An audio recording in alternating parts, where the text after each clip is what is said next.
You're not going to want to miss this week's Table Talk. Lots and lots of changes coming. Everything's getting jiggled about. You're going to want to know what's going on. My name is Jason. This is Table Talk. Welcome to Model Kit Stuff.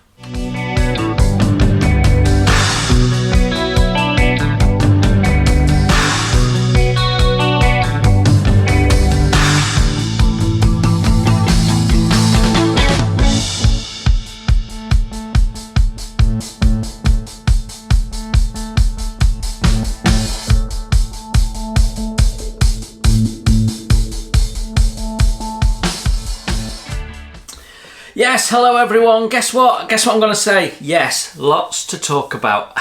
As always, there's always lots to talk about. Okay, so first of all, big warm welcome to my new subscribers. Not as many as usual this week. Time of the year, I'm starting to see the views dropping. I'm starting to see the subscriber count dropping. Not by much. Over the course of the month, we're probably about 10 subscribers down on average so far. But we're going to see that continue to drop as the summer kicks in. Once the school holidays start, then it nosedives and then it starts picking up after September. Then you see it ramp up in October. It's all usual seasonal stuff.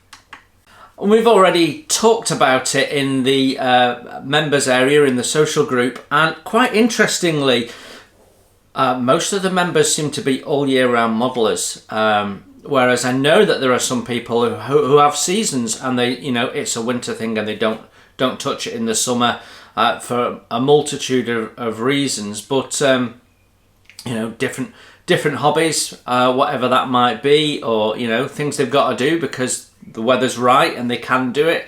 So there's a whole host of reasons why people sort of knock it on the head or slow it down one way or another.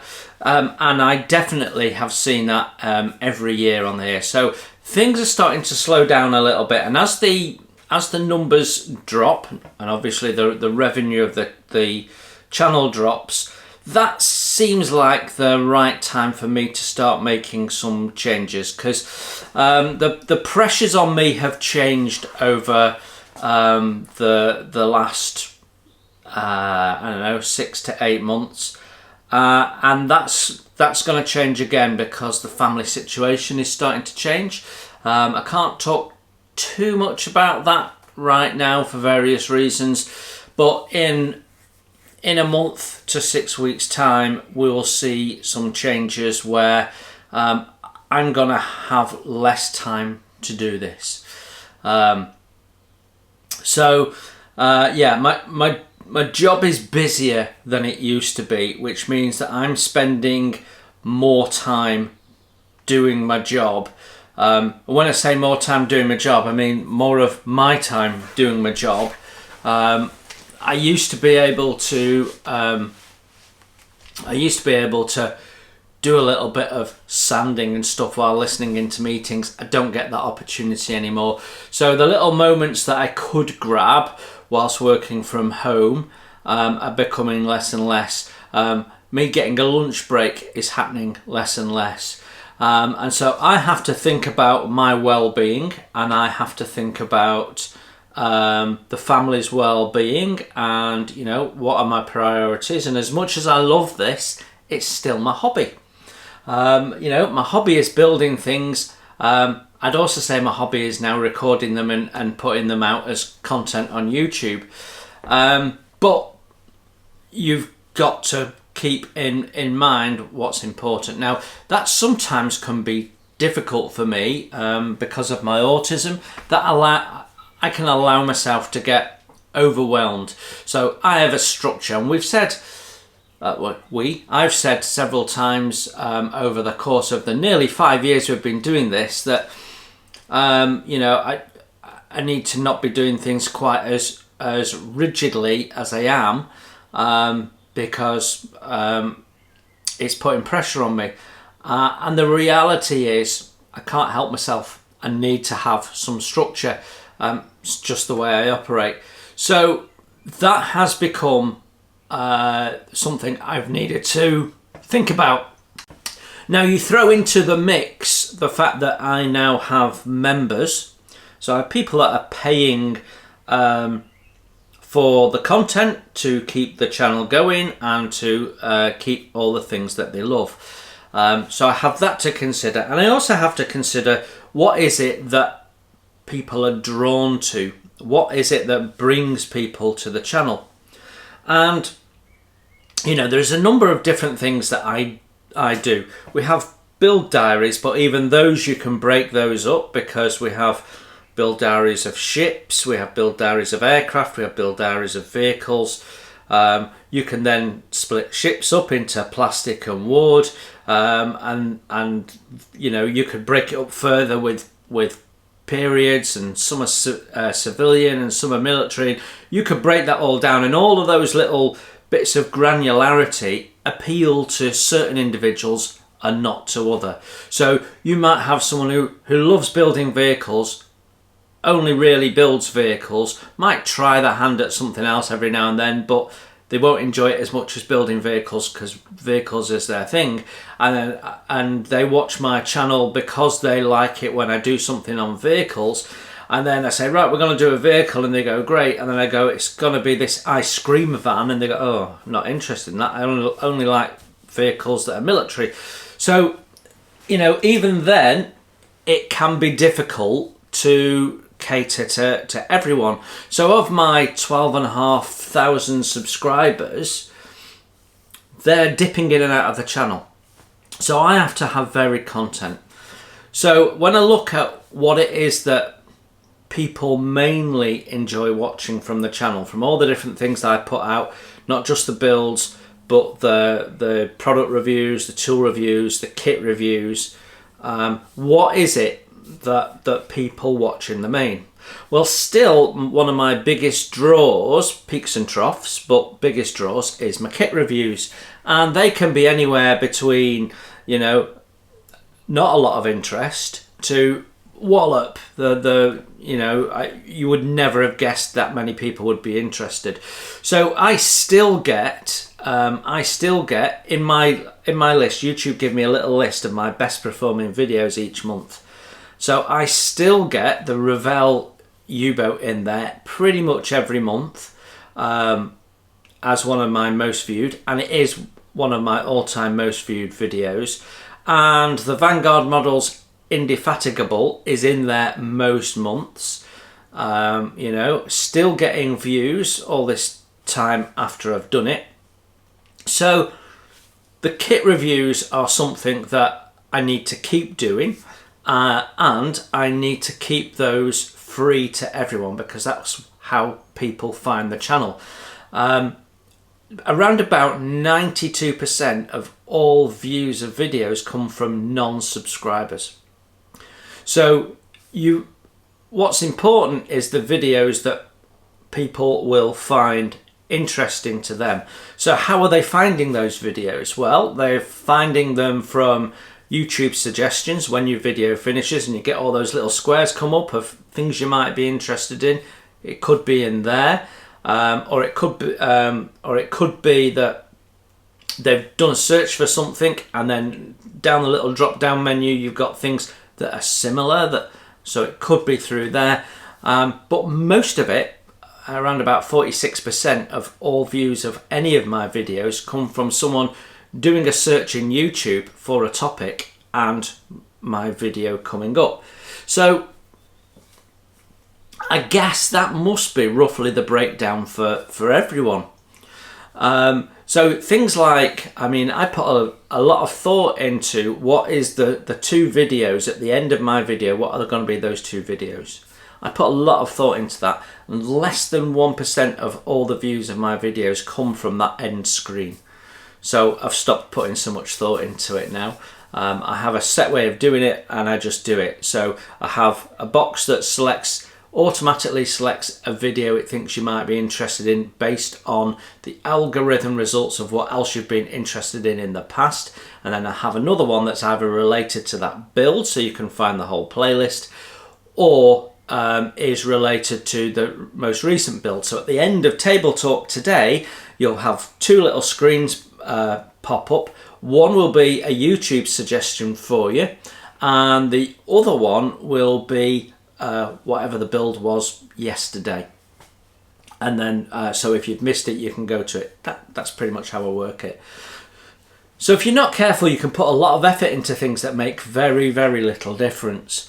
And you know, there are people that go out on Facebook and do lots of socials and share the videos on all of that. Less than 0.5% of all your views will come from spreading, sharing your video on lots of socials. It makes virtually no difference, which is why you only occasionally see me share things on socials, because it's just not worth the time and the effort, and I don't have it. There's no return for it, so why do it? So anyway, what we're moving up to is, what are the things that I was considering, what are the things I could drop? And so what I've decided is, when I look at it, the things that are a bit hit and miss are the occasional videos, the tool reviews, the product reviews, and the how-tos. So I've been considering what more I can do for the members without taking up my time, and what can I do to claw back some of my time. And the answer is the stuff that I do mainly on a Monday is not to scrap it, but just put it out as and when I've got time to do it, and we'll make it for members only. So the builds will all stay free for everyone. So you know, if for example I started a new wood build, we'll talk about that soon, and I made it viewable for members only, that means that only 51 people would view it, and that means not only would I be limiting the revenue for the channel, so I've not got more kits we can buy to review and more expensive kits that we can build on the channel, but it also means that lots of people that could have seen it would not be able to. And the reason I do these videos is I enjoy sharing the hobby, and when I was younger particularly, my only help was magazines. And so, you know, so there are people out there who don't know other people that build models, and their community is through things like my YouTube channel or the social group and what have you. So that's the only time that they can sort of relate and converse on something that they're passionate about. So if I was to make the build diaries members only, and I have considered it, and I thought about the pros and cons of it, or made some, you know, the first 2 would be free and then the rest of it would be members only. The problem with doing that is, I think it would slow down getting people to engage with the channel. And what I want more than anything is for people to try new things and, you know, be inspired. There's lots of people that have been inspired to build the Sherborn kit because I've built it on the channel and shown you pretty much the whole build process real time. And because I've done that, people feel like they're confident to have a go. And I've seen some wonderful examples of people having a go for the first time and producing something way beyond what I did first time, I can assure you. So for me, I get a real joy out of that, and I don't want to lose that joy. So the build diaries, they're going to stay where they are on a Friday, because I enjoy the chat on a Friday night, and they're also going to stay free to view for anyone. I won't be doing any members only builds. I think it's a bit cynical. I know other channels, I know another channel that builds wood kits, and actually I was a member, but I cancelled my member, so I stopped being a member 3 days ago. Because firstly, the amount of members only content being put out wasn't justifying the amount of spend. And secondly, what they were doing was they were putting a few videos out, and then the rest of them were sort of like members only. And I thought, well, you know, that's unfair. Not everyone can afford it. you know, and you know, if you start paying for membership of lots of channels, you know, it gets quite expensive. So you have to pick and choose. So for me, I've decided that's not where I want to be. So builds, we're going to keep them free. The kit reviews, they're still the biggest pull into the channel. More people find my channel through kit reviews than any other means, and I can quite proudly say that I feel I do a good job of kit reviews. I do them the way I would like to view them, which is, you know, in depth. So we're going to keep those free as well. So it means that everything else, I've got some book reviews coming up, and new products and stuff like that. All the little short videos, they're going to stop being free. They're going to be the members only stuff. So if you're a paid member, you will get more now than just the social group. I'm going to make that change shortly. I haven't got it clear in my head exactly when, because I have got one or two things sort of edited. But yeah, you'll start seeing some stuff coming out that is members only, and that's the reason why. The reason is, where's my mouse? Stop that going to sleep. The reason is, it's not necessarily going to be something every Monday anymore. So what you're going to see is the number of videos that come out every week is going to drop, and it's largely going to be just the build videos that you come and the kit reviews, and the kit reviews will come out when I've got time to put them out. And to give you an example, I've got enough first impressions either planned or recorded to get me through to the end of the year, if I did one every other week. So I've got half of the remainder of the year covered with first impressions. Some of them are pre-orders and I've not recorded them. Others are kits I've got and I've not recorded them. And then there's others that I have recorded and I just simply haven't got out. And it's because I'm struggling to find time to edit my videos. So, you know, that's taking up time in the evenings or in my lunch break.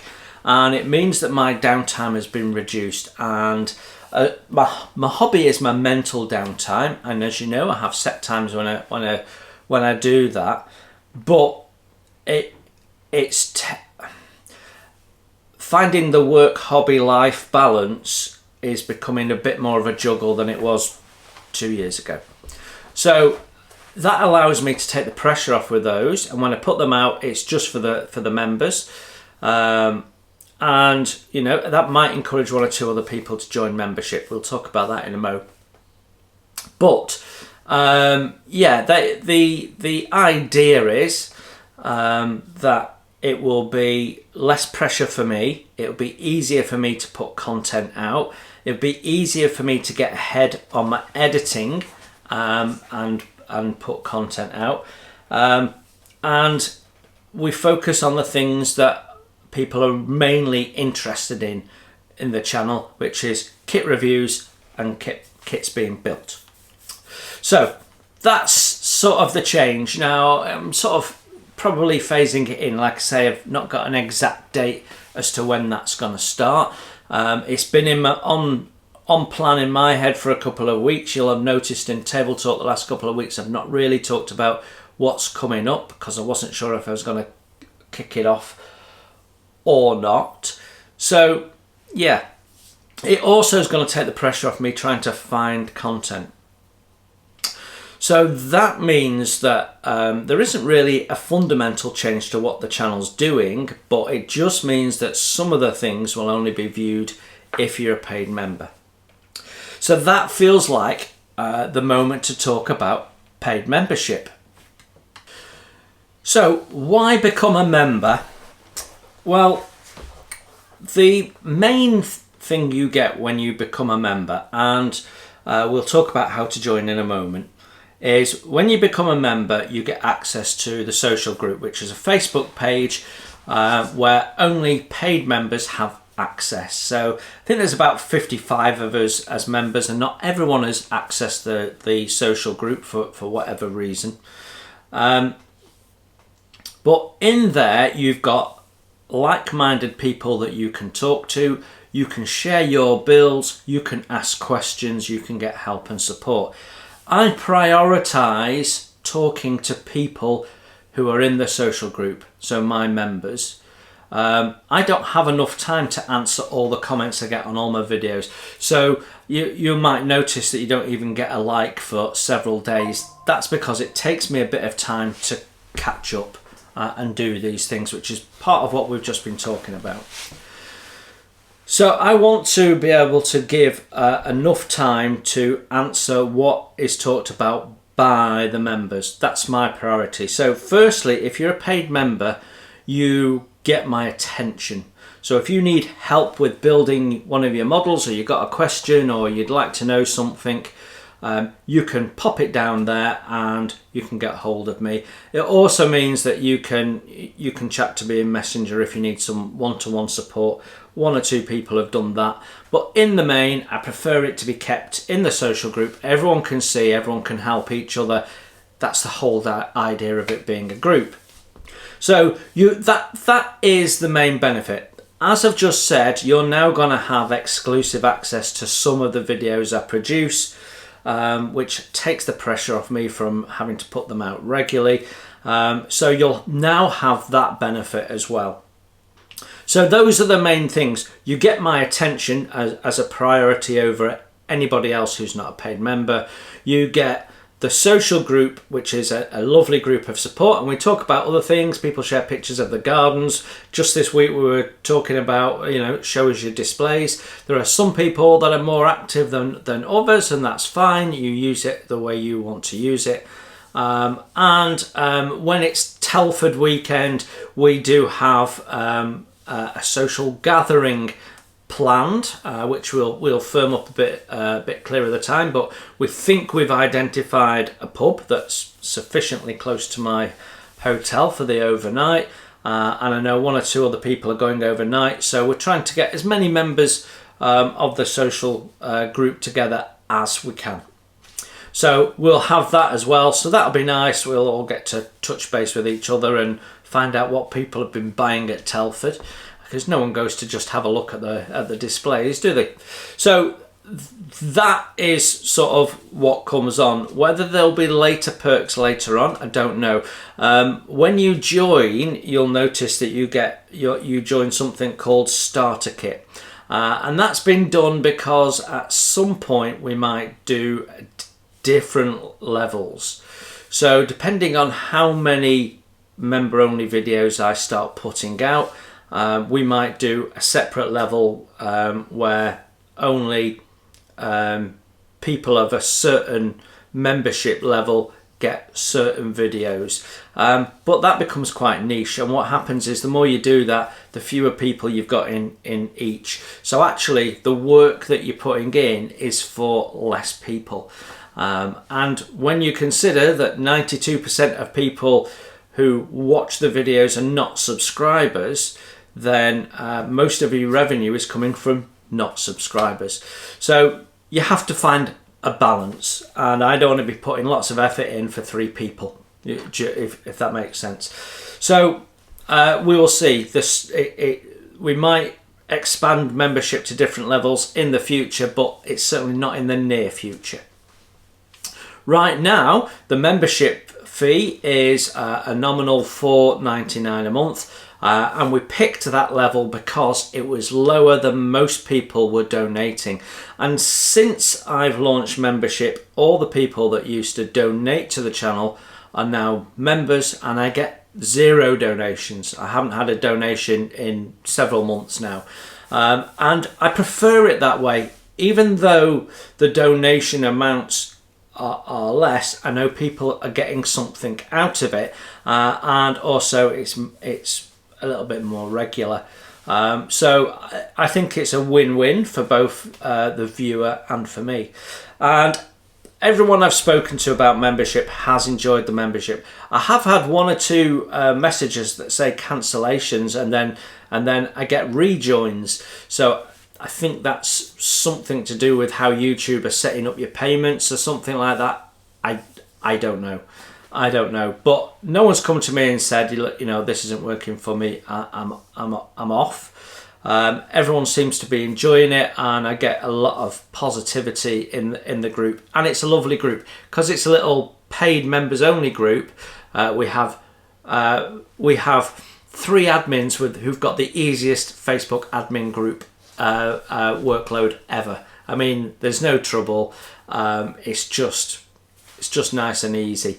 If I'd known it was going to be this easy, I would have done it earlier. But I used to be on a lot of Facebook pages, and I have had a Facebook page of my own. It was called Modelling for Beginners, and right from the off, I got people causing trouble, so I just closed it down. And I'm actually only in about 3 or 4 groups now. I used to be in, the Airfix group and on all this sort of stuff, and I just knocked it all on the head because I was getting absolutely inundated with messages of people being nasty to each other, and I don't need that in my life. So this Facebook page is an absolutely lovely space.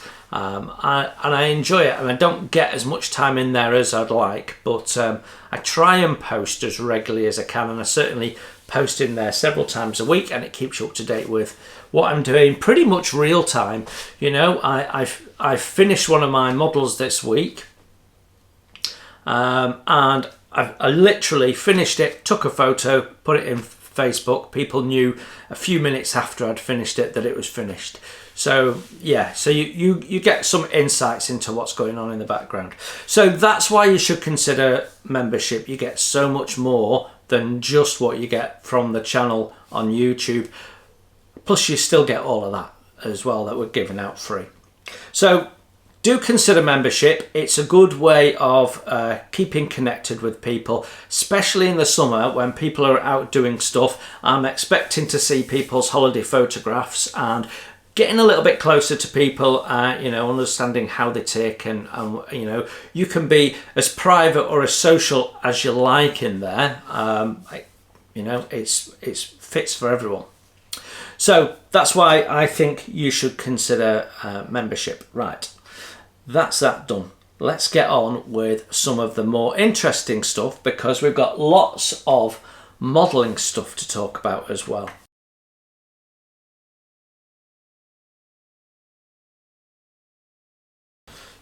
So, what happened last week? Well, let's start with the family stuff. So, my daughter had an interview. She finishes college. She's got some exams to do in early June, and then she's done. 3 years of college completed. So she was living 50% with her mum, 50% with me, and then she moved in with me when she left school, and went to a college near me. She completes that. She did day release on through college at a place that's 20-minute walk from the house, and she really enjoyed it. And she managed to engineer it. You did several work placements, and they were supposed to do different aspects in different places, and somehow she managed to engineer it that she was always in this place. Don't know how that happened, and she loved it there, and the people seemed to like her. And she was telling me she came back one day, and there was this little group of old ladies, and she'd offered to paint the nails for one of these ladies, and then the others go, "Oh yeah, can we have Aunt?" And so the other staff offered, and they went, "Oh no, we want Daisy." So she obviously fitted in quite well. The manager came up to her and said that, "Look, we've got a job coming up soon. If you'd be interested, I'll pass you the details." Daisy quite rightly said, "Yes, I'd be interested." So they did. They contacted her, and on Wednesday she had an interview. and Thursday morning she had a call to say she got the job. So that was my big great news, or one of them. There's another piece of news that's equally as good for me, or nearly equally as good. So I'm really proud of Daisy. I can't share the other news just yet. Maybe I'll to share it next week. But yeah, from that point of view, the family had a good week last week. So all change on that front as well. And we haven't stopped talking about change, as you'll see in a few minutes. So also, the channel was putting videos out, as it always does. And on Monday, we put out the model tools, whatever it is, master tools punch set. Whatever it is, it's not a master punch set, that's for sure. What a load of junk, really. It doesn't do the job. So firstly, as a punch, it doesn't punch anything out. It just creates a shape. So all it does is make a round indent. So it marks things. So it's not punching things out. So traditionally with rivet makers, I mean, this thing's designed to be a rivet maker. With rivet makers, what you want to do is cut the rivets out so you can glue them on. There are some, obviously, riveting tools that do make indents and what have you, and you show the rivets that way, which isn't strictly accurate but works for all sorts of reasons. Recessed rivets are used quite commonly in kits, so you need to be able to do that. This would successfully not do either. It was just junk. So yeah, I had a mess with it. I then shared with you a lot that it was rubbish, and I think a lot of you went, oh, thanks for letting me know to avoid that. It was one of the tools I bought at Telford, and it wasn't cheap. You know, I mean, one or two people are saying, well, the RP ones are really expensive, and yes, they are, but boy, do they work. They work really, really well. And they will last and last, whereas that thing doesn't work. So if you put it from that point of view, save your pennies up until you can afford a decent one. But I would recommend the Tamiya one. The limitation is there's only 4 punches for it. So yeah, it's great for doing things like dials in cockpits and that sort of stuff. But it only cuts out a flat, so it doesn't form a dome, whereas the RP ones, you can form a hex head bolt or a dome head rivet of various different sizes, which is great for armoured vehicles, ships and what have you. So yeah, that was Monday. Wednesday we had the next part of Sherborn. So you were on part 21, and I think you saw me bringing together the boom and the bowsprit. That's right. So getting to the end of the woodwork and getting towards the rigging, so you're feeling that you're on the last stretch. Well, actually, I've finished that build. So I will share that with you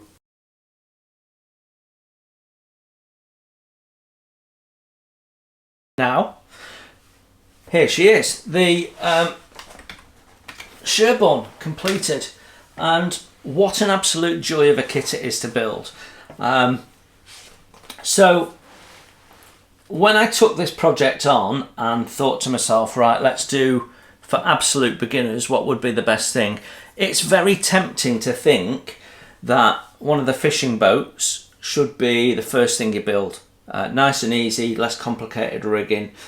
But my thought process was, that's not going to excite people in the same way as Sherborn will, because it's got cannons on. But also I wanted to be able to show the sort of a fairly full range of the usual things that you would do when you're building wooden model ships. So I wanted to have shrouds on it and rat lines on it, and I wanted to, so therefore that we did dead eyes. I wanted to show building cannons, you know, so the fishing boat doesn't quite do that. We're doing a fishing boat next, as you know, and we'll talk about that in a mo. But yeah, I really enjoyed it, and as a beginner's kit, it falls together. There are one or two challenges if you've never built it before, and I've said this many times, it's very difficult to put your head in the space of a beginner because your experience takes over, and things that you think, well, actually that's really easy, you forget how difficult that was when you first did it.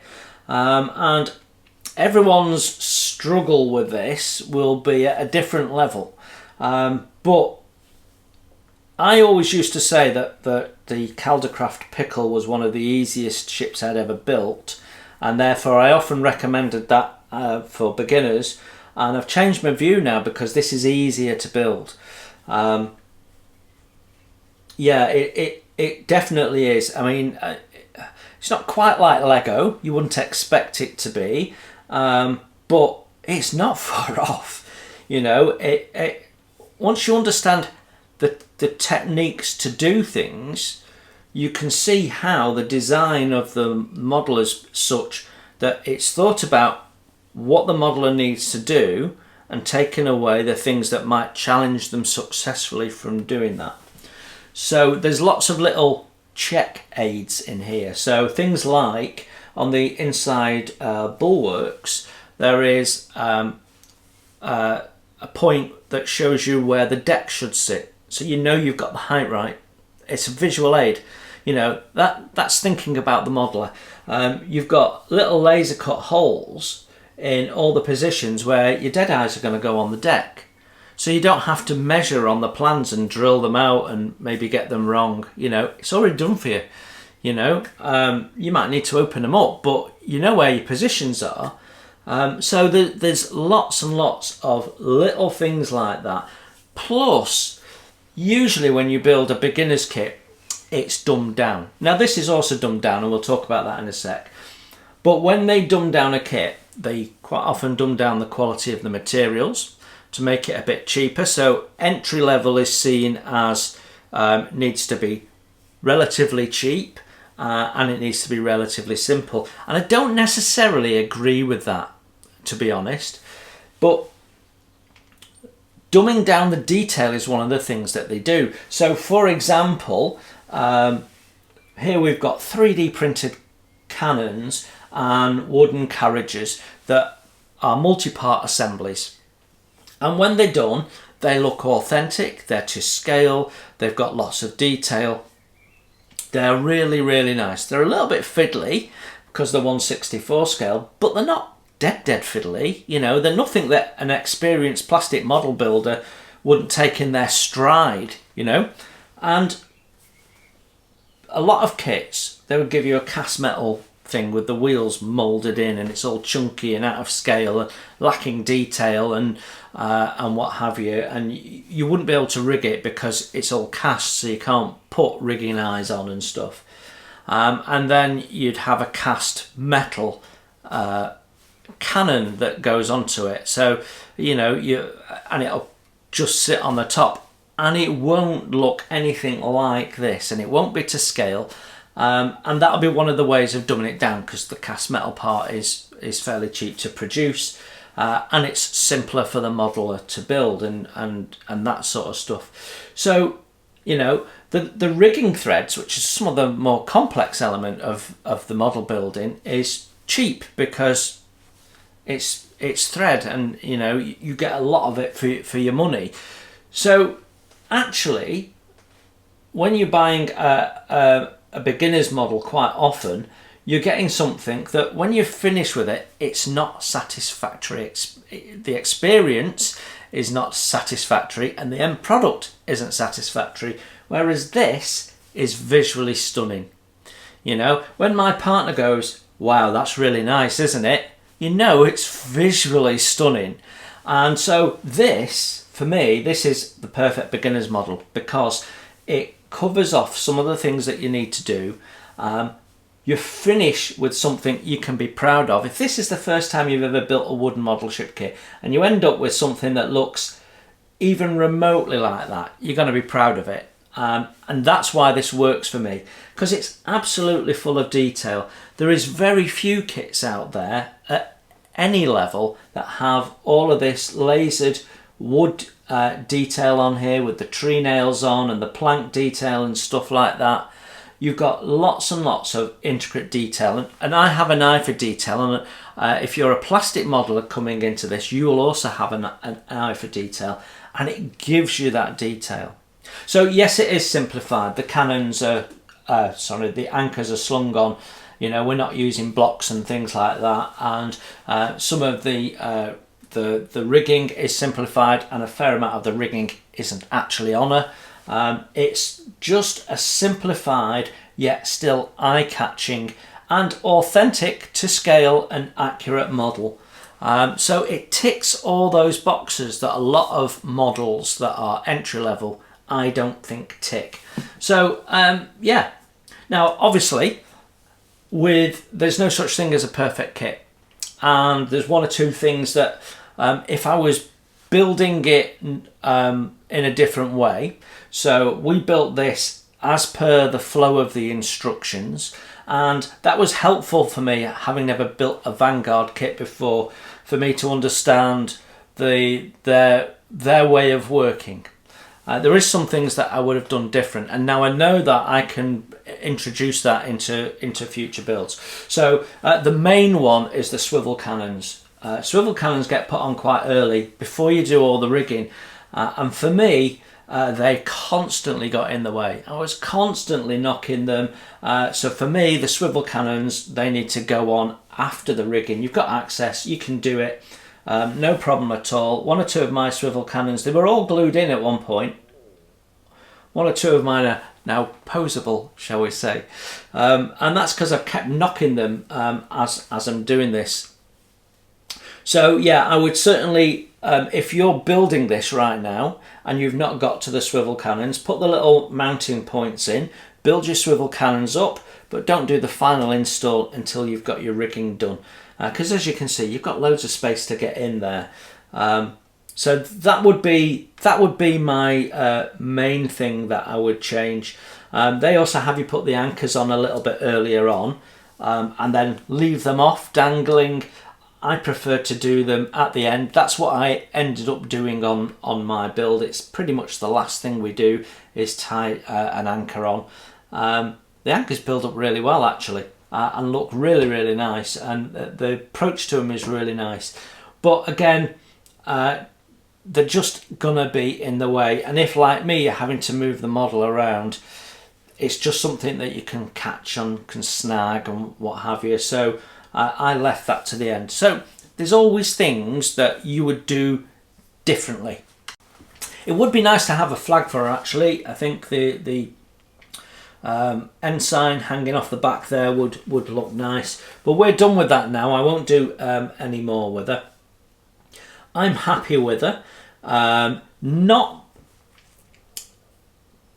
my best wooden model build to date, and the reason is some of this, it's been a few years, so I haven't built a wooden model since I started the channel because we focused on plastic right at the start. So there was times when I was looking at blocks and going, how did I used to do these? And then, all right, okay. I had to go and have a look at Pickle a few times and have a look at blocks and remind myself how I went about that in the past. But yeah, we got there. It was really nice. It got the wood chip juices flowing again, and I'm really excited for the next few builds. And I got in my head what my next 4 wooden builds are, so that's a good place to be, and we can talk more about that in a minute. So yeah, Sherborn's done. She's a beautiful build. I'm still following everyone else's build. I want to see lots of Sherborns in the showcase at the end of the year, and we'll see how everyone has done with them. But yeah, this is probably one of the easiest models because the instructions and the plans are the best I've come across. And there are some good instructions out there. Again, I'll mention Caldercraft. They do a really good job of the instructions of the kits that I've got, and I've got 1, 2, 3, 4 of their kits. 1 built, 3 in the stash. I have built another one, but I don't have that anymore. I gave it away. So yeah, and you know, their instructions are good, but the approach is different, and actually the detail level in here is superior to Caldercraft. Not saying that Caldercraft aren't nice kits, that they certainly are. And you know, I've still got my eye on their Agamemnon, but Vanguard keep chucking new kits out, and you know, I want to build that. So yeah, Sherborn done. So that was the main thing that I sort of completed this week. But when one thing finishes, something else starts. Well, actually, something started and something restarted. So the restarted was a Junkers build. You'll remember that we were working on, and we stopped that to do the classic kit build, which last week I shared was now finished. So we started picking up the Junkers again. I had to sit and stare at it and scratch my head and remind myself where we were up to with that, but we have started gluing bits on it. So yeah, that's back underway. Now I've got at least 2 weeks, possibly 3 weeks of previous builds to get out as videos. So you won't see the Junkers for at least a couple of weeks, but it's giving me time to get that going, and then next week we will get Scharnhorst going again. So if you've been waiting patiently for Scharnhorst to come back, I will be starting to work on it again from this weekend coming, and we'll have a full Scharnhorst week. Like I say, I might pick a sub-assembly such as a main gun or something like that and chuck that together so I can get a load of material fairly quickly. But the next 2 or 3 weeks window of putting videos out on builds that are now finished gives me a chance to catch up and get some build material for future weeks, and then hopefully I can stay ahead. Although I do have a holiday coming up, which means I will be away from doing any of this for a week. So I have to consider whether I don't put something out that week or what, because I need to make sure that that I stay ahead of myself. Otherwise, I just put myself under pressure. We will see. We'll talk more about that nearer the time. So yeah, so we got the Junkers going again, and she's looking nice. And we started this. This, as you can clearly see, is the Lady Eleanor. So what we've done is we've got her to the point where the hull has been faired. So about 2.5 hours work in total to get to this point, building it up. I didn't necessarily follow all the recommended drying times on this, but I did build it to their method.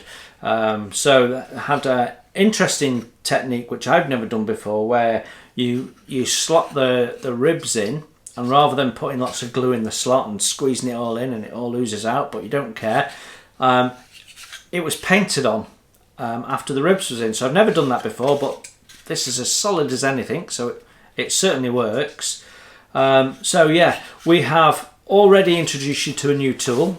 So I've introduced you to my tools that I use for fairing, and it says in the instructions about an hour to do the fairing, and I quite cynically said in the video it may take a little bit longer.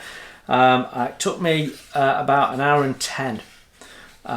So yeah, again, the instructions were not far off.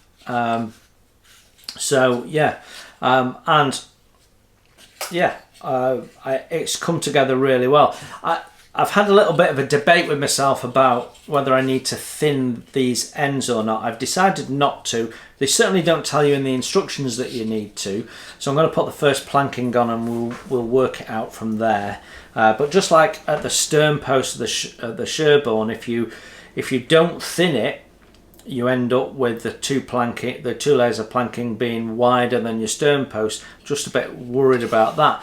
But actually, we take the first planking down to this point, and then we put the stern post on, and that should create a rabbit line for the second planking. So I want to see what that looks like. But so far it's gone together pretty much perfectly. I had a little bit of slack in my deck. It could move laterally a little bit, How it's designed is the deck sort of clips in. So in the instructions they say push it down and it should clip in. What I found was if you bowed it slightly, you could put it in and it would then relax into all the grooves, and you just would go around and click them in, and that was a lot quicker. I mean, it was done in no time. But what you've got, each one of these little bits that stick out here of the top of the bulkhead, it's got a little cutout, and the deck slides into the cutout. And what I found was they fitted in on one side, and on the other side the slot that's cut into the false deck was not quite there, so the deck was popping up. So I did have to put I think it was 3 clips on just to hold the deck the right shape as the glue dried, but it's all good now, solid as a rock. So we are ready to put the template on next. Now Chris told me, Chris at Vanguard Models, he told me that this is being one of his earlier kits, is slightly more, I forget his wording, but I think the wording I'm going to use is traditional. So the newer kits that come out of Vanguard have got a greater level of engineering in them. So this is a bit more how you might get a kit from another manufacturer. So I think we're planking on the outside all the way up, for example, which is quite common, quite a normal practice, but not for Vanguard, where they use templates on the outside so that you've got lots of visual detail, which we were just talking about with the Sherborn. So I'm interested to see how this comes together, and it's probably a good thing that it's a little bit more old school, because that's what you'll come across if you start venturing out. So this is also 1/64 scale. It's another nice thing about the Vanguard models is they're all the same scale.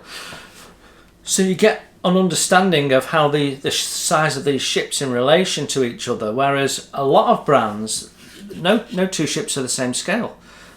Which I guess they do for cost management, but it means that sometimes, you know, you do a Victory and it's at, you know, 1/98 scale or something, and you're thinking, well, how do you get your detail in there? So it's not going to have detail, it's going to be basic, or you know, then the other ships they do are in 180 and 160 or 165 and 173, and you know, nothing relates to itself. Whereas with all the Vanguard stuff being 164, when I build Indefatigable, we can put it next to Sherborn and go, wow, isn't Sherborn small? You know, you get a proper impression of how big these vessels were in comparison to each other.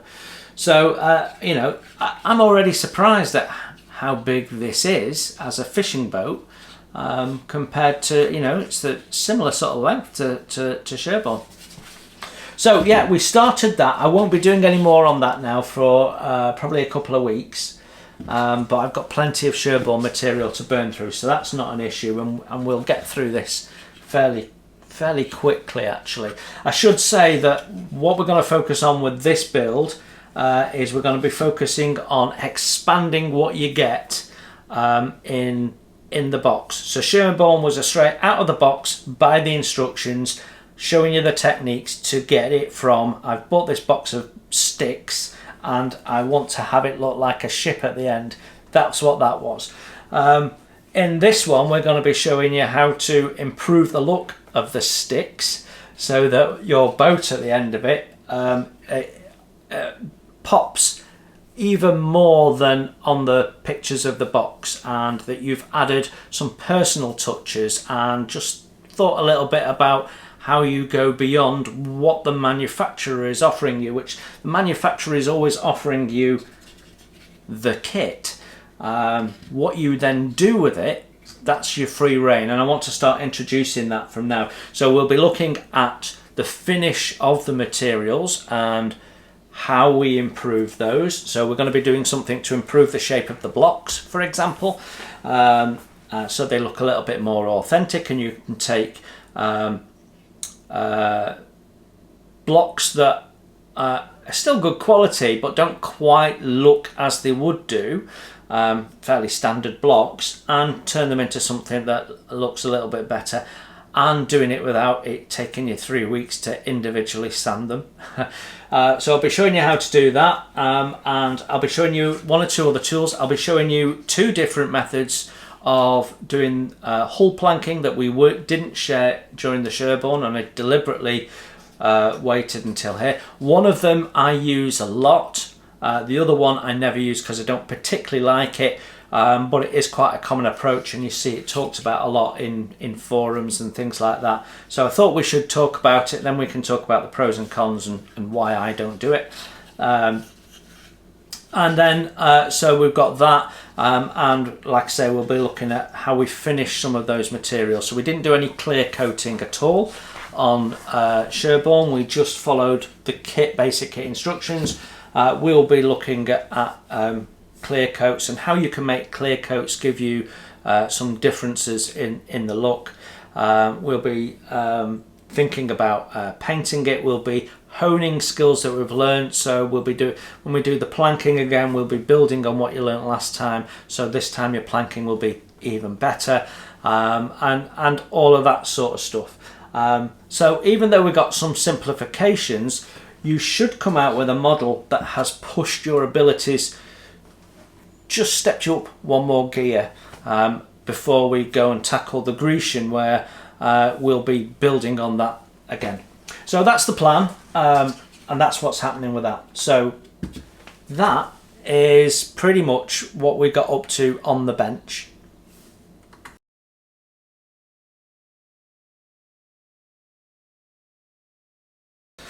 Right then, stash adds. 1 or 2 bits and pieces to talk about. So I got the base, the display base for the Scharnhorst. Now I had ordered materials to build a display base for her, and I've changed my mind, so I'm using some of the materials I bought, and some of the materials I bought for Scharnhorst I'm now going to use on the Adder, because I have a plan to mount Adder in a seascape where you have the model elevated, sat in the seascape, which will be some clear blue perspex. So Adder will sit cradled in the clear blue perspex. We'll have an oceanscape on the top. You'll have the perspex, and then underneath you'll be able to see, underneath the waterline, you'll be able to see the hull with the little bits down, because it's quite an interesting hull really, so you'll be able to see all of that. So it'll need to be elevated up a little bit, so that when you're looking at the model down, you'll see her at sea, but not moving through the sea because she's got no sails. So we may also have the anchor down, which might be quite interesting. So you've got the anchor rope going through the water, and then the anchor underneath. So we might all do all of that. I'm not gonna stick it in a big box of resin. It'll just be air underneath. So you'll have this blue perspex suspended on maybe some pillars on 4 corners. I'm thinking maybe on a picture frame base, then you get your pillars, so that you've got enough depth to have the underside of the hull. Now she's painted underneath, so we can always touch up if, you know, while fitting it. It'll be easier than if she was coppered. And then you'll get a profile of the ship above the water, which gives you a completely different look than when you're looking at the whole ship and the hull. And then you'll also get a view of the whole ship is the plan. So therefore Scharnhorst needed a different base plate, so we've got a different base plate. So we're probably going to be making the base for the Scharnhorst fairly soon anyway, because I want to get her off her cradle, and she'll be a little bit easier to handle for me then. And now we're building some height on Scharnhorst. I need to drop her down a little bit so she still fits under my ceiling. So I bought some little bits and pieces. let's talk about this first. This set has just come out from Airfix. The last time it was out was 10 years ago, the same time, same as the Albion Fueler that we looked at a couple of weeks back. I got this with my flying hours. It comes with 2 flying hours. It's a skill level 1 and you get 10 figures and some equipment. So I'm going to do a little diorama with that, the Albion Fueler and a Mark 1 Hurricane, all Airfix kits. That's the plan. So pretty much what they've got there. So yeah, very nice. And you've got a lovely dog legging it along with the pilot, which is nice. So yeah, a nice little diorama out of 2 or 3 boxes, and you know, costs you next to nothing, this. So grab it while you can, because I've never seen these on eBay. So I think when people got these, they keep them because it's a really nice set. I had a quick look in. The figures are good and the equipment is good. So absolutely get yourself one of these. It's a nice little, makes a nice little display piece of one of your aircraft, any of the British aircraft at the time. You know, you could have it with a 148 Mozzie if you wanted. So I got that. Like I say, I used my flying hours, so that cost me nothing, so all good. I also got some bits and pieces for some ship builds as well. So for Lady Eleanor, I now have some fishing net. I'll be using a small amount of this, but also this net will get used on Ada for where the hammock cranes are. So I don't believe there's any net in the kit, as memory serves. So I've got some if I need it. Because I'd like to put that on. I've also got some 6mm.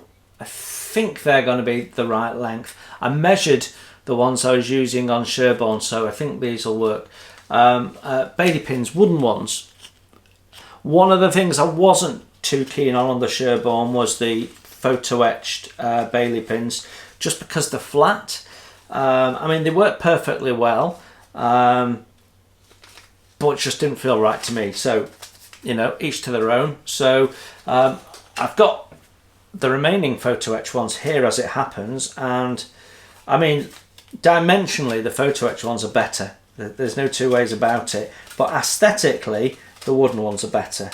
And yeah, they are bob on the same height. So you just got to open up the holes and you can plop them in. So I prefer those. Like I say, it's a personal thing. So I bought those, and I also ordered 50 cannon buckets. They sent me 22, and it was nearly 21 because one of them dropped out of the box because they just chucked it in loose. But anyway, I got 22 3mm buckets. These are for Ada as well. These are gonna go next to the cannons, so I plan on Ada to semi-rig the cannons, which means we'll put the big heavy rope that drapes over the back and attaches to the side of the ship. We're going to put that on all of the cannons and put a cannon bucket next to it. It is the one thing that is poor about the wooden model ship industry, kit industry, is there isn't enough aftermarket. They focus very much on the ship, but there isn't a lot that you can buy to bring that to life if you wanted to. And I think part of the problem is, as we've mentioned, such a massive range, a bewildering range of scales, and it makes it very difficult for someone to make something that's meaningful to lots of modelers. So, you know, again, the fact that Vanguard is sticking to one scale is really helpful there, because you can buy stuff that you know is to that scale, and you know that if you've only used part of them, that they'll be okay on any other Vanguard model, for example. And I have some more stuff coming from the US, which I'll share when it comes. Which again, I think I might be using to upgrade Surprise when she comes out. So taking a view of what you normally get in a kit, what are the things I might want to upgrade, and that sort of stuff. So, but there isn't a lot. I mean, some companies, Artesina Latina, have had a go at it. They do crew sets and things for some of their models. Amati have had a go at it. They've got things like barrels and buckets, but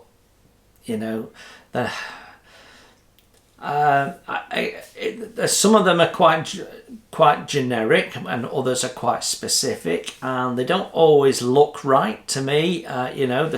Some of the barrels, they just don't quite look as they should.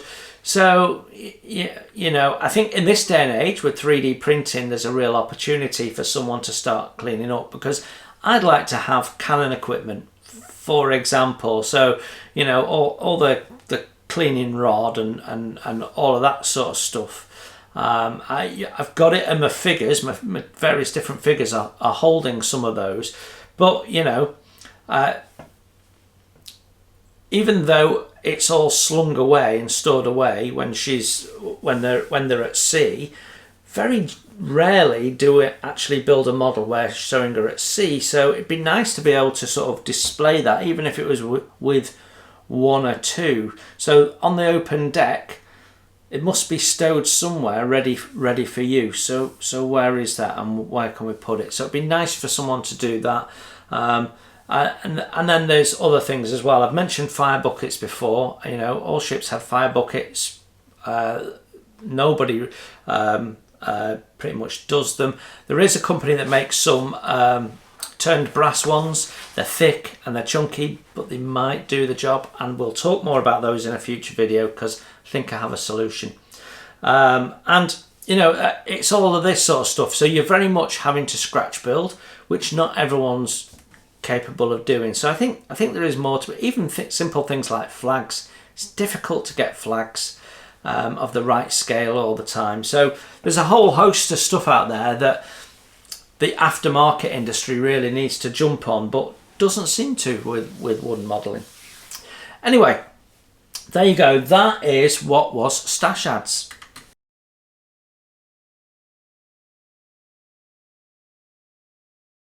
So, Q&A time, and we're going back a couple of weeks now, catching up on some of the questions that have been asked. If you've got a question you'd like me to ask, you'd like my opinion on or my thoughts on, put it down in the comments below under this video, and I'll be sure to get round to answering it in a future video. Now, I did say when I first launched the Q&A section that I'd have a stab at answering any question, meaning of life. I quite flippantly said, one or two people saw that as an invitation to tell me what the meaning of life was. Most of them getting it incorrect because they were quoting the Hitchhiker's Guide to the Galaxy, who, albeit is a nice factual documentary and everything, I don't think they got that right. However, Basil Bean 5085 put a comment in 3 weeks ago now and said, and I shall read it out verbatim, PPS, the meaning of life is to be found in the Humbrol range, 33. Humbrol matte black 33, hell yeah. Quite right, that is the meaning of life. The perfect black, it's the start point of everything. It is the meaning of life. Right, now I have been asked a question about rigging threads, so let's tackle that. So let me read you the question. It's from Jerry Clue E 8127, and it says, what is the diameter size of rope you are using for the rigging and the anchors for your sailing ships? What is the smallest, longest and average? I found a website that sells aftermarket that looks better than the kit supplied sewing thread. Okay, so in the next build, in the Lady Eleanor, we are going to talk a little bit more in depth about thread. However, I generally use the thread supplied in the kit unless I feel it's low quality, in which case I will replace it with the same diameter that the model manufacturer has recommended. So I work on the basis that the designer of the kit did their research and ensured that they knew what those rope diameters would be, and then have scaled them to the closest appropriate thread. So my advice is, if you're building a ship and you decide you want to improve the ropes, the look of the thread that's supplied, replace it with the same diameter. I wouldn't worry too much about length, because that just means you've got thread for another build. So these are threads that I have purchased that I use on my wooden builds. You can see a couple of them are opened. The rest of them are not. I just bought a job lot to save me some postage and get a discount, to be honest. But what I've got here is, this is called Wonderfill, and it's wonderful. And this is 60 WT, and there's 1500 yards on here. And this is what I will use for doing the seizing on my threads. So when we tied the blocks on the Sherborn, we're using threads supplied in the kit, and so those knots look a little bit chunky. So I mean, they look fine, but to my eye they look a little bit chunky, and you lose the scale effect a little bit. So on Lady Eleanor, one of the things that we'll be doing when we talk about how we improve upon what you're given in the kit is, we're still going to use the thread supplied in the kit because it's good quality thread, and I trust that the designer of the kit, Chris, has calculated what the diameter of the thread should be. So I trust that to be right, but we'll be seizing it with this because it's thinner and less visible than what's supplied in the kit. I think there's only 2 threads in the kit, as memory serves. So yeah, and then, so I have a whole bunch of this. This is the same, but in black. Now, this here, this is Invisifil, which is my favourite brand of thread. So it's really, really strong. But this is 100 WT. So the bigger your number, the thinner the thread. And 100 is as small as I will go. But this is good for wrapping round things. So sometimes when I've done seizing in the past, I've then wrapped it so that it looks like it's actually been spliced. It's tricky, it's time consuming. We're not going to be doing it until we might dabble with it on adder, I don't know, because it's still a beginner's build. But I now have a machine, a seizing machine for doing this. So I would say that the 100 WT is what you want if you're going to wrap ropes, or you're going to do worming on ropes. So that's where you've got another rope that is wormed in between the furrows of a chunkier rope. So that's something that's done, and you'll need a good book on rigging, understanding rigging, to know when to do that and where. So I wouldn't worry about length. What I would do is find yourself, whatever part of the world you're in, a good supplier of threads. I personally prefer a polyester, though cotton threads tend to slip less, because when you look at them close up, they're a bit furrier, so they tend to slip less. But then I quite often wax my threads, and we'll be talking about that on Lady Eleanor as well.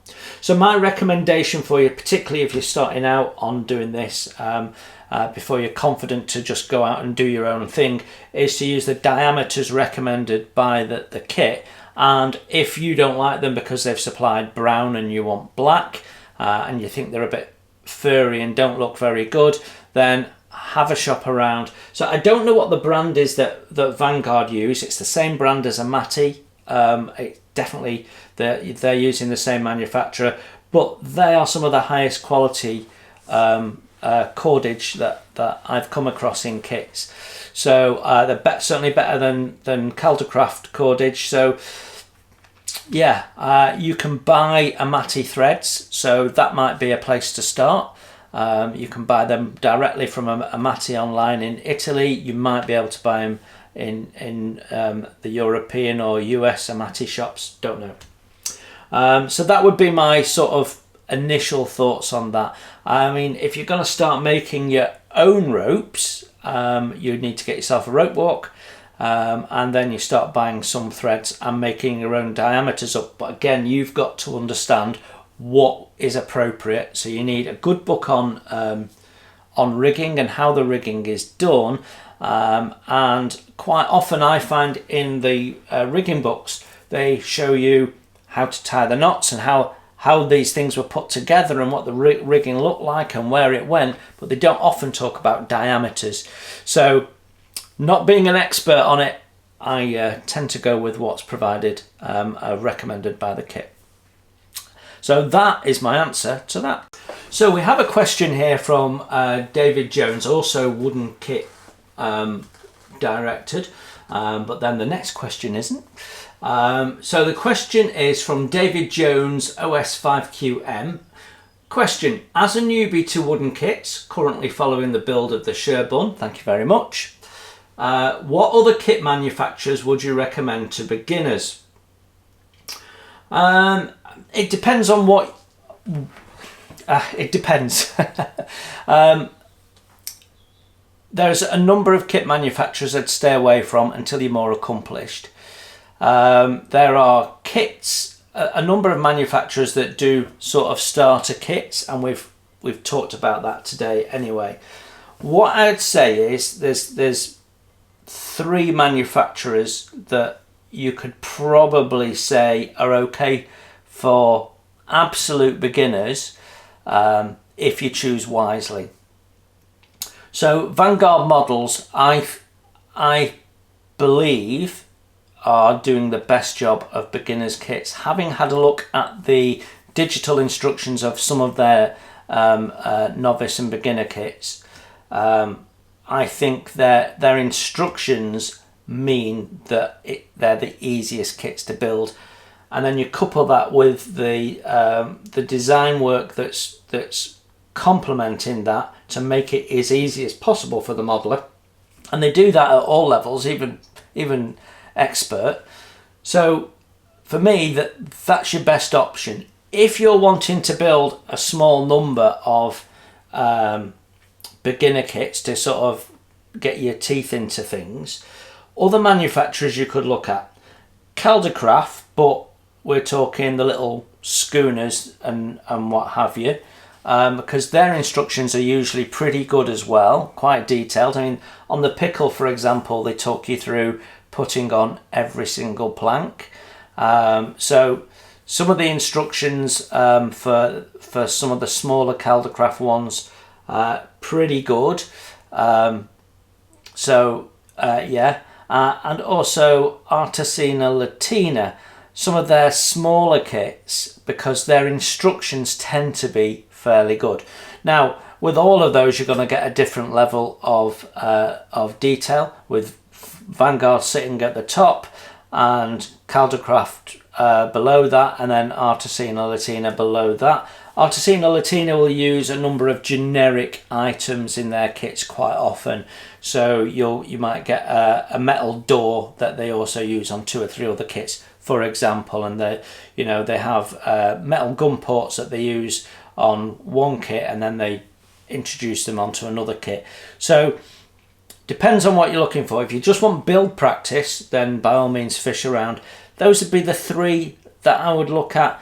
I'm not saying Amati deliberately, because I've just built an Amati kit, as you know, the Endeavour, and it was really aimed at beginners. Plastic hull, didn't have to do any hull planking or anything. And to be quite honest, I thought once the instructions stopped and you're left with the plans, there was just, the instruction weren't sufficient for an absolute beginner to get through it. And some of the generic parts detracted from the ability to build it. So, and fit issues and various other things. So I'd steer away from Amati, because my experience has been they're more complex models are better. I'd stay away from ochre because they use cheap materials and they have a right reputation for things that don't fit and materials that break and so on and so forth. And they use things like paper for the decoration, which it's cheap and it's nasty, and you can be in a world of hurt if you get it too wet with your glue and all sorts of stuff. So although their instructions are fairly decent, in fairness to them, particularly their rigging instructions, as a matter of fact, they're one of the big boys in the industry because they sell volume. But there are volume car manufacturers that aren't really necessarily the best at making cars. So for me, stick with those three, and in that order. If you can't find a Vanguard kit that you really want to build out of their quite sizable range of beginner and novice kits, then I would look at Caldercraft and then Artesina Latina. So yeah, they have some nice little schooners and fishing boats and bits and pieces like that, which will be quite nice to build, actually, Artesina Latina. So that answers that question. And final question for today, which comes from Albert D711. Jason, does your family share your love of history? That's one of the things that attracted me to my wife. She has a degree in Asian history, which I have very little interest in. My interest is in US and European, including UK history and both world wars. Well, Albert, thank you very much for the question. And the answer is my children do, but my partner less so. So by that, with my partner, she finds historical things fascinating, but she's not interested enough in history to read about it and learn about it and get engrossed about it. So I can take her to a National Trust property and she'll appreciate it. She'll appreciate the history and the things that she learns, and she'll find it fascinating, but not so much that she then wants to go and read a book and about 18th or 19th century social history, for example. Whereas my daughters both have a passion for history, which is really, really good. My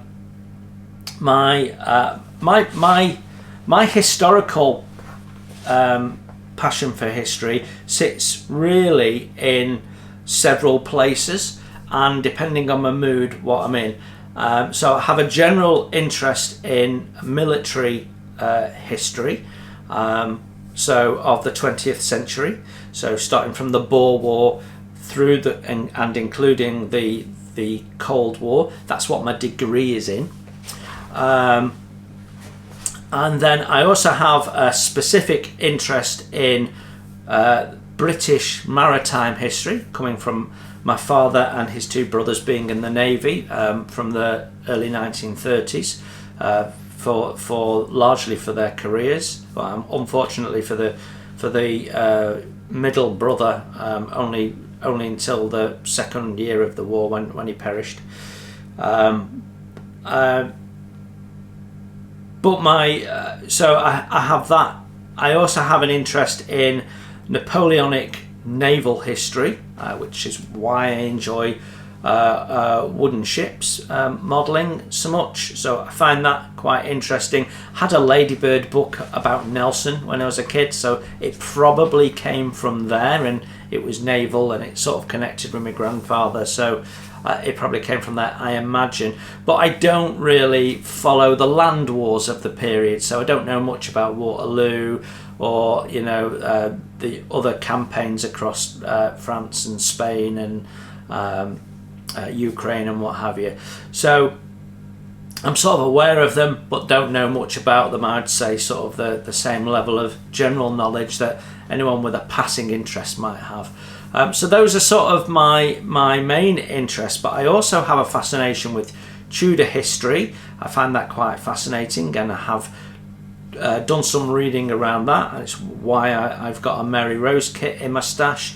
And I also find medieval history and the time of the Vikings, post-Roman British history I find quite interesting as well, which is why we've got a Viking longboat in the stash. So yeah, those are sort of my periods of history. Now my daughters, my youngest daughter Alice, she is really right now she's really immersed in the British Empire. She's got a book that thick. She's 13. She's got a book that thick about the British Empire, and she's reading around that. She's doing the Industrial Revolution at school, and she's finding that fascinating. She's enjoying that. But she also finds the Tudors quite interesting as well, and she's more interested in the social history side of things. So when she's reading about empire, she's not reading about the battles and the wars and you know, that sort of stuff. She's interested in the social development of people through things like industrialization and how that affects people, and people moving to cities, and poverty and the poor laws and all of that sort of stuff. So yeah, that's her fascination. So I mean, that's really good. That could take her into political thinking and politics later on, and she's already picking up on political narratives. So I see that developing, and you know, she might end up doing a politics and history degree like I did. My eldest daughter Daisy, she's also interested in social history, but she's also quite fascinated in sort of medieval and Tudor history. So she finds things like the Black Death, for example, quite interesting. She's done quite a bit of reading around medieval history and you know, different systems, so the laissez-faire system and agriculture and medicine development, and she comes from the angle of how it is that women's social history has developed in the way that it has. So that, you know, we're at the point now where we're trying to get equity. 20 years ago we talked about equality. Now actually we're focusing quite rightly on equity, on supporting some people more so that they're level with everyone else. So she's got a bit of a socialist leaning, so that fulfills her view that we all should be level in society and no one's better than another. So her sense of social justice drives her interest in history. So yeah, she's also social history orientated, but she does like to read around some of the historical characters. So she's a walking encyclopedia of Anne Boleyn, for example. So, you know, yes, they have a love of history, but with my partner, we have the same outlook on life and the same moral compass, and we're on the same page. We're thinking the same thought at the same time, and that's why Paula and I get on. But we you know, my big passions in life, she doesn't share. So she doesn't enjoy cooking at all. I do all the cooking. She has no interest in it other than eating it.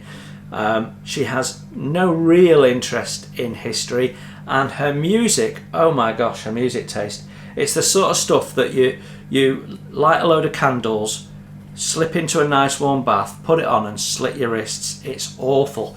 So all the things that I enjoy outside of modelling, we're quite different on, but everything else in life, we are the same, and yeah, and that's how it is that we get on so well.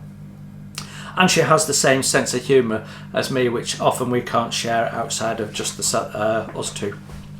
So there you go, that answers your question, Albert. Thank you for your questions. Please, more questions. We didn't get any the last 2 weeks, I don't think. I have got some more questions that the members have asked in the social group, so we'll turn to those next. But if you've got any questions, please pop them down the line in the comments below, and I will pick them up in a future video. So that is it for Q&A.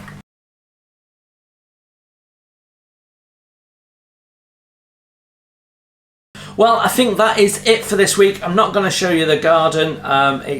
It's cooled down a little bit. It's not that much different than it was last week.